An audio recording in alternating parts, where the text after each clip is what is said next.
Hello, my name is Crystal. I'm an expert as a service consultant, and in this video, we will talk about how now time-dependent and version-dependent hierarchies are available for Live SAP BW.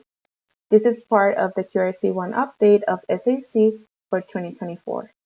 So now for BW Live connections, users can use version-dependent and time-dependent hierarchies in tables and chart widgets.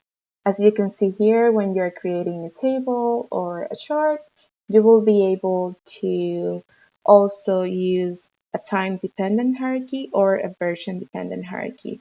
Very important to know that this is only available for the optimized experience. Let's do a quick review. I show you that now version-dependent and time-dependent hierarchies are available for BW Live connections. Thank you very much for watching this video.